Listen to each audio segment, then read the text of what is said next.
Hola, buenas tardes, yo soy David Pérez Vega y este es mi canal literario Bienvenido Bob. Hoy quería hablar de la obra de Frank Kafka, el escritor checo que escribía en alemán, que es uno de mis escritores favoritos. Ya hablé de él en el vídeo de mis 10 libros favoritos, sobre todo hablé de este volumen donde están sus tres grandes novelas, América o el desaparecido, El proceso y El castillo. En este otro libro de cuentos tengo todos los cuentos reunidos. Aquí está, claro, la novela corta La Metamorfosis. Yo estos libros, La Metamorfosis la leí en Alianza primero y estas obras de Frank Kafka las leí también en otras ediciones. Es decir, lo había leído de biblioteca suelto y luego me compré este volumen de Valdemar con la traducción de José Rafael Hernández Arias, que también es el de los cuentos, y claro, leer como las versiones unificadas es como que me gustó mucho más. O sea, es decir, me había gustado Kafka, que lo había leído en ediciones así un poco baratas de la biblioteca, no sé qué calidad de traducciones sería, y luego cuando lo leí aquí me fascinó y se ha convertido esta obra de Kafka en uno de mis libros favoritos. Como lo leí antes de empezar con el blog, desde la ciudad sin cines, no tengo hechas unas reseñas para poder hacer esto de pasarlo del blog al canal, pero lo que sí que me gustaría comentar hoy sería no exactamente hablar de los libros de Kafka, sino sobre las influencias sobre la obra de Kafka, ¿no? O sea, es decir, todos tenemos la idea de que Frank Kafka, que sus obras son más o menos publicó poco en vida, la verdad es que la mayoría es póstumo. Son libros escritos entre 1910 y 1920, publicados en 1925 póstumamente o algo así. Yo creo que todos pensamos, los que nos gusta la literatura, que es una de las obras que ha influido más en el siglo XX, ha sido más significativas en el siglo XX, ¿no? Que habla un poco de la alienación del hombre, la culpa, el absurdo, la burocracia. Y decía, por ejemplo, Ricardo Piglia, el escritor argentino, que para él los dos escritores más importantes del siglo XX eran Frank Kafka y Jorge Luis Borges. Podremos matizar esa afirmación, pero desde luego son dos grandísimos escritores y yo creo que Kafka es una de las figuras claves de la literatura del siglo XX, ¿no? Todos podemos pensar que Kafka es muy original, pero claro, al igual que todos los escritores, no parte de la nada, ¿no? Hace una obra muy peculiar, pero tomando elementos de obras anteriores, ¿no? Y en este vídeo realmente lo que voy a hacer es hablar un poco de los antecedentes de Kafka.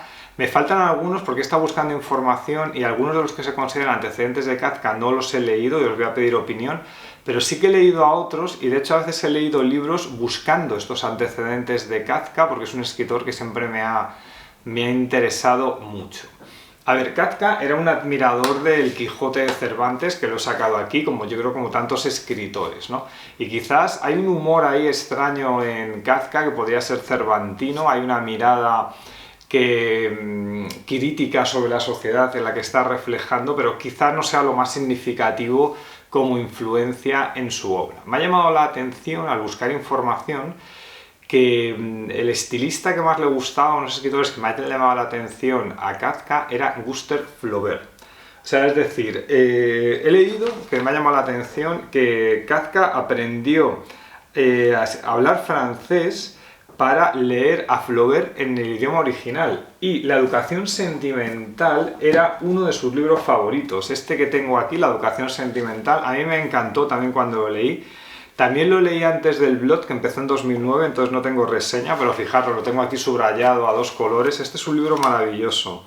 La edición de Germán Palacios aquí, de mis libros favoritos también, La educación sentimental, que es la vida como de un joven que se enamora de una mujer casada y hay una especie de romanticismo inicial que se va deshaciendo según él va siendo más mayor, ¿no? Y quizás, o sea, yo creo que es más estilísticamente, también le gustaba Madame Bovary, que lo tengo aquí, en la edición de Alianza. Son libros que yo creo que devolvería a volver a leer. Pero hay una cosa curiosa, que una de las obras de Gustave Flaubert, su última novela, es esta, que si no recuerdo mal quedó inacabada, Bochat y Pécuchet. Bochat y Pécuchet ya hay un momento en el que Flaubert es como que deja atrás el realismo de obras como estas, las que he enseñado antes, ¿no? Madame Bovary o La educación sentimental. En Bochat y Pécuchet es un libro curioso que mete ya la literatura francesa en el expresionismo, ¿no? Son dos personajes un tanto estrambóticos, Buchat y Pécuchet, que se conocen, uno es viudo y otro es solterón, creo, y se conocen y uno recibe una herencia y se van a una casa y entonces empiezan a investigar todos los saberes humanos por su cuenta. Yo que sé, empiezan a investigar botánica y cómo hacer un huerto. Empiezan a hacer un huerto, fracasan y además es gente que no es constante y empiezan de repente a interesarse por otro saber humano, empiezan a investigar y a hacer cosas sobre él y también fracasan, ¿no? Con lo cual, Buchat y Pécuchet no es un libro realista y esa idea del absurdo de la existencia quizás sí que puede haber una influencia más clara que las otras obras sobre la obra de Kafka, ¿no? Quizá a lo mejor el estilo, que ya digo que es lo que más le llamaba la atención. Siempre se cita sobre la influencia de Kafka, yo creo que es una de las más claras, a Fyodor Dostoyevsky. O sea, de hecho, claro, en Dostoyevsky, por ejemplo, en Crimen y Castigo, he sacado los libros, ¿vale? O sea, no tenía todos, pero los que tenía los he sacado, yo qué sé. Pues La culpa de Crimen y Castigo, esa idea además una culpa religiosa, yo creo que es una idea que está constantemente en la obra de Kafka. Una culpa que a veces es religiosa, que a veces es una culpa indefinida, y eso le ocurre mucho a los personajes de Dostoyevsky, ¿no? En Historias del subsuelo también hay un hombre ahí encerrado en un sótano, como que no acepta la sociedad. Tengo el jugador aquí, estaba mirando. Historias del subsuelo, Apuntes del subsuelo en esta edición de Alianza, que lo leí hace muchísimo. No tengo Los hermanos Karamazov en casa, que lo leí de una biblioteca. Tengo Los demonios también.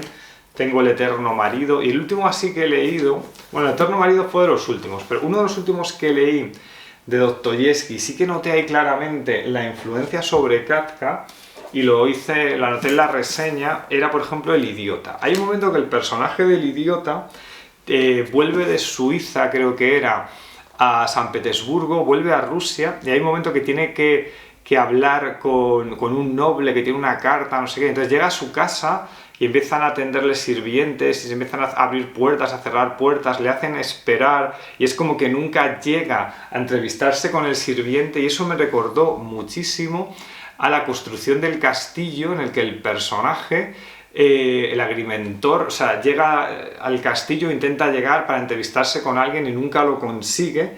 Y digo, claro, es que esta idea del idiota, esto lo cogió Kafka para el castillo, ¿no? O sea, no lo cogí ahí como directamente, pero se nota que hay una influencia. Y otra cosa que me di cuenta, en la obra de Dostoyevsky, cuando lo he vuelto a releer, Crimen y Castigo lo leí muy joven y luego lo volví a releer y me volvió a encantar en esta edición de Alba.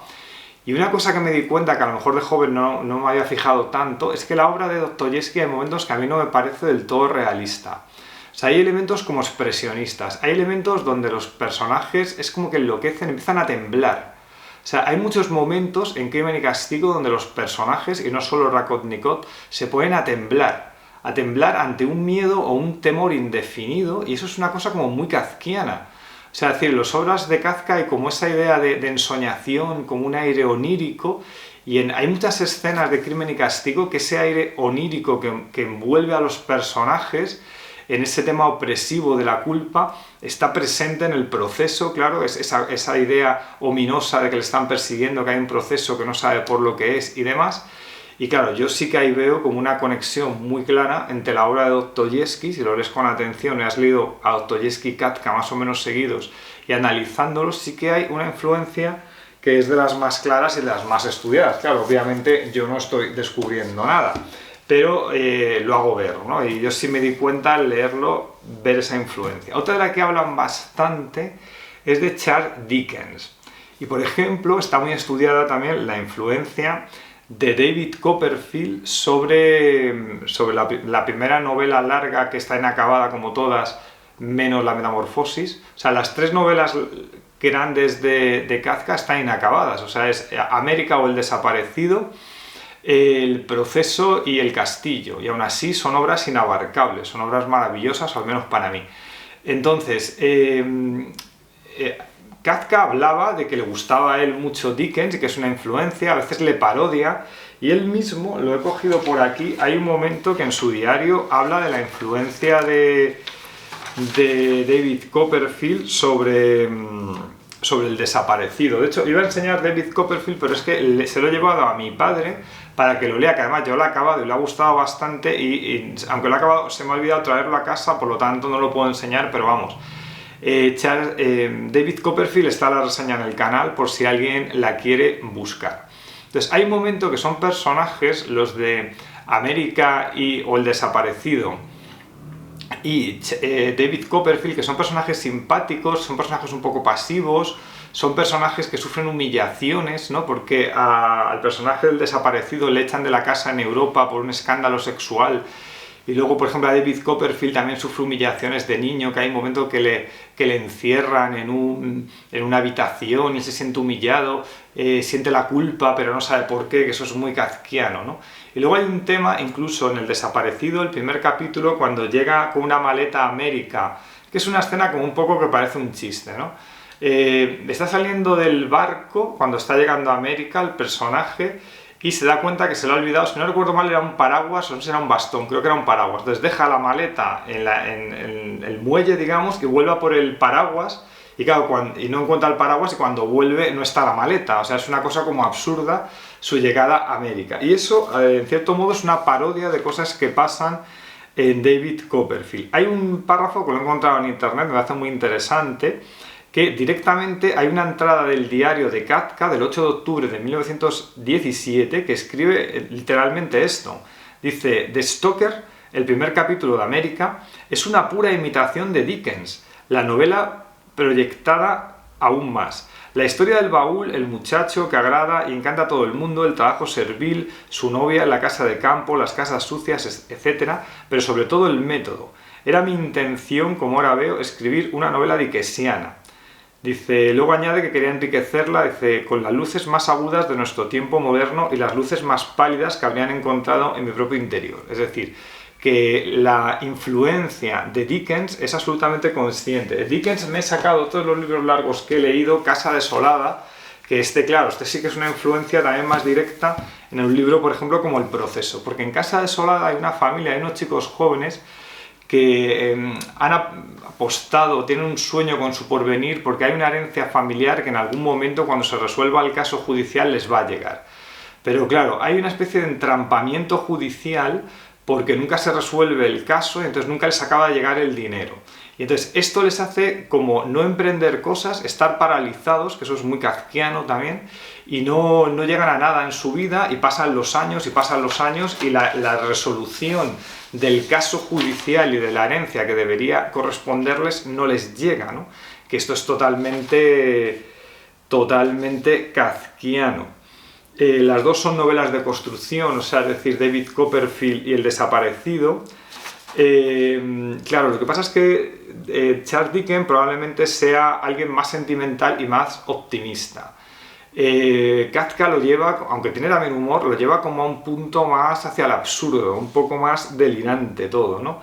También he encontrado en internet una cosa que no me sonaba y lo quiero investigar porque dicen, o sea, lo que he encontrado en algún artículo, que una de las obras de Dickens que más influyó sobre Kafka era Little Dorrit, o La Pequeña Dorrit, que esta yo creo que la tiene Alba también, ¿no? Dice, es una de las novelas más oscuras de Dickens. Dice, la ambivalencia de Kafka hacia Dickens le leía con placer y le reconfortaba, pero también le criticaba por ser demasiado sentimental, verborrágico y optimista. Vale, pues se ha activado como mi curiosidad con el tema de La Pequeña Dorrit, o Dorrit, ¿no? Otras influencias, y quizás estas, bueno, me he saltado, tenía que haberlo hecho un poco más ordenadamente. Cuando estaba hablando de Dostoyevsky, podía haber seguido con los rusos. Otra influencia son algunas historias de Nikolai Gogol. Que yo tengo Historias de San Petersburgo, y sobre todo hay dos cuentos que se citan, que son El abrigo y La nariz. El abrigo trata de un funcionario que es un pobre hombre, que su abrigo está ya muy viejo y le lleva para que se lo remienden, pero el sastre ya no se lo quiere remendar porque dice que no merece la pena, entonces le intenta ahorrar para tener un nuevo abrigo. Y hay un tema ahí con el dinero, el adelanto, la burocracia, la oficina opresiva, todo esto, que claro, eso tiene bastante que ver con el mundo opresivo de las oficinas de Kafka. El abrigo es de 1842, luego hay otro cuento que también, claro, atención al argumento, no sé si lo conocéis, está aquí en Historia de San Petersburgo, que debería volver a leerlo porque lo leí hace mucho y quizá ahora lo aprecie más. La nariz es de 1836, que también va de un militar, si no recuerdo mal, al que se le pierde la nariz.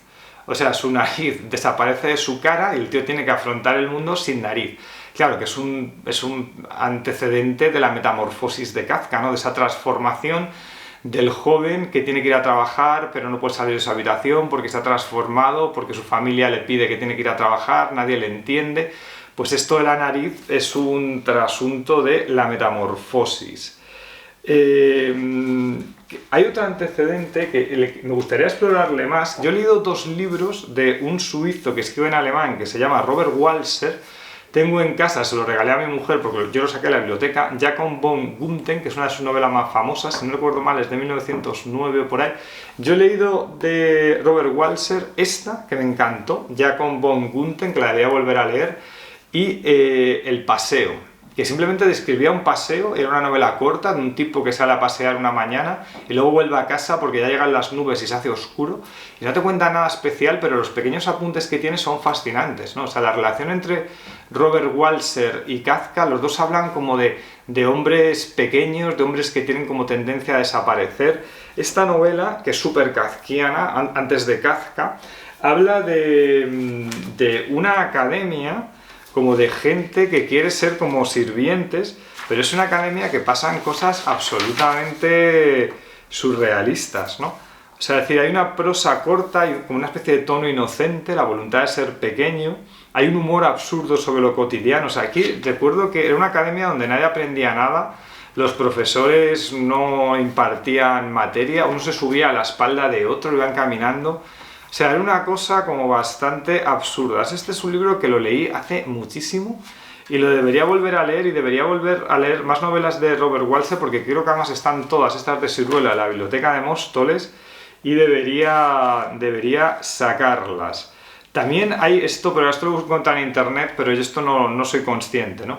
Que tanto en Walser como en Kafka hay metáforas con animales. Hombre, en la obra de Kafka que hay metáforas con animales, hay un cuento sobre ratas, hay monos. En la obra de Robert Walser el tema de los animales no lo tengo muy controlado. Otra influencia que suele hablarse en la obra de Kafka suele ser Melville, pero claro, no Melville un poco romántico, grandioso de libros como Moby Dick, sino esta novelita corta, Bartleby el escribiente, que si no os la habéis leído también la recomiendo, que es de 1853. Bartleby el escribiente va de una oficina también, claro, hay muy kafkiano, de un tipo, un pobre hombre, que le piden que haga cosas y él dice la frase mágica, preferiría no hacerlo, y el dueño de la oficina, que es el narrador, no entiende a Bartleby, no sabe por qué hace eso. Es como además un tipo que no hace el trabajo y se queda mirando por una ventana, pero la ventana da a una pared de otro edificio y casi no come y se queda allí durmiendo en la oficina, y el otro no le echa porque le da pena. Pero esto es un personaje como puramente kafkiano, ¿no? Ese absurdo de la existencia, ese no saber qué hacer con tu vida, esa idea que es un puntito ya que no es realista, ¿no? Como pasaba en El Castillo o pasaba en El Proceso, con lo cual Bartleby el escribiente también es uno de esos libros que siempre se habla como influencia de Kafka. Y luego he encontrado en internet otras influencias, pero de libros, claro, que ya no he leído y me gustaría leer, y os voy a preguntar si os habéis leído vosotros, a ver qué os parecen. Hay un alemán que se llama Heinrich von Klein, o sea, bien dicho, porque yo he dicho antes von, pero claro, von en alemán es von, y sería Heinrich von Klein, que yo estudié un año alemán, ojo, y aprobé primero la Escuela Oficial de Idiomas, ojo. Entonces dice, lo que he encontrado, dice, Kafka lo consideraba uno de los autores favoritos y leía tanto su obra como sus cartas. La intensidad dramática, la rigidez trágica, los conflictos internos de relatos como Michael Corban o La Marquesa de O marcaron su estilo conciso y angustiante. Klein está entre los hermanos de sangre, lo que él consideraba hermanos de sangre, que se los consideraba, por ejemplo, también a Dostoyevsky. Entonces, yo de Klein o de Klein no he leído nada, no sé si lo habéis leído vosotros, si me podéis recomendar algo, pero estoy empezando a sentir curiosidad. También habla de la influencia de Goethe, pero claro, yo Goethe ya lo conté una vez que yo leí Fausto y no me gustó, quizá debería volver a leerlo, lo leí en una edición que a lo mejor no era muy buena, Le pedí a Alba el Welter, que lo tengo ahí, que es una novela cortita, que eso sí lo leeré, que habla sobre el suicidio y me imagino que en Welter habrá como una idea ahí existencial. Luego otras influencias son August Strindberg y Friedrich Hebel. Dice, lecturas frecuentes que reforzaron su visión del conflicto interior y la familia. También había, claro, yo estos no los he leído, August Strindberg y Friedrich Hebel, yo no sé si los conocéis, Strindberg me suena un poco más, Hebel ni me sonaba. Luego también he encontrado en internet alguna referencia que Kafka le gustaba el teatro yiddish y asistía a representaciones que había en Praga. Pero claro, yo ya esto del teatro yiddish, pues ya aquí me pierdo, pero sí tengo curiosidad sobre todo por Klein, ¿no? Que he leído ahí una frase en internet que dice, atención, dice, Walter es considerado por muchos como el eslabón perdido entre Hedwig von Klein y Frank Kafka. Pues esto me interesa. Otra cosa sobre Robert Walser, el de Jacob von Gunthem, dice que Matt Brod cuenta que Kafka leía en voz alta fragmentos de Walser y se reía a carcajadas, sobre todo con Jacob von Gunthem. En una carta de 1909 a su jefe en el trabajo, Kafka menciona que ha leído esta novela y la califica simplemente de un buen libro. Y hay una cosa aquí curiosa, dice, cuando Kafka publicó su primer libro, Contemplación, que es de 1912, muchos lectores y críticos notaron un parecido enorme con el estilo de Walser. Robert Musil, el gran escritor alemán, en una reseña de 1914 llegó a decir que el primer libro de Kafka parecía un caso especial del tipo Walser, aunque Contemplación había salido antes que la colección de cuentos de Walser que él reseñaba. De hecho, hay quien llegó a especular que Kafka era un seudónimo de Walser, porque sus estilos se parecían cercanos. O sea, esto es interesante, ya veo que a Walser le quiero leer más. Pues nada, ya veis que yo ya lo he contado una vez, que Kafka para mí es uno de mis escritores de cabecera y buscar como sus antecedentes es una cosa que me interesa. Claro, se podía buscar también los descendientes de Kafka, ¿no? En qué escritores ha influido Kafka, pero esto ya sería para otro vídeo quizás. No sé si es tan fácil hacerlo, pero vamos, se puede buscar información sobre esto y yo puedo recapacitar sobre cuáles son los libros posteriores a Kafka más kafkianos. Y es un vídeo, mira, que lo podría hacer en algún otro momento. Bueno, pues nada, hasta aquí este vídeo, espero que os haya resultado interesante y ahora el momento spam, donde yo hablo de mis propios libros. Kundara, mi libro de relatos publicado, con 7 libros tirando a largos, de entre 15 y 25 páginas, el estilo norteamericano como Raymond Carver o Tobias Wolff, pero con personajes españoles, aunque no todos transcurren en España, porque el primero, por ejemplo, transcurre en Kundara, que es una ciudad de Guinea Conakry, y el tercero transcurre en Londres, donde hablo de la vida de un emigrante español en Londres. Es mi libro en papel más barato, que vale 10 euros y se puede encontrar en España y México también, si se pide. Dejo un enlace a un vídeo donde hablo más extensamente de este libro.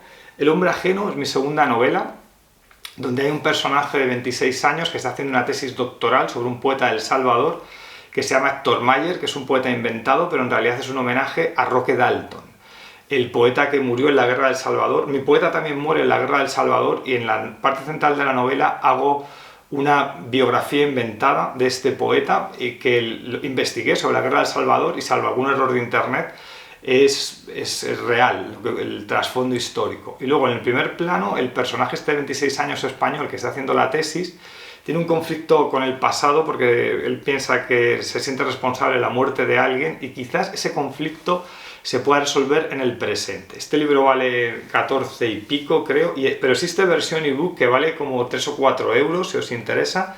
Dejo un enlace a un vídeo donde hablo más extensamente de esta novela. Adiós, hasta luego.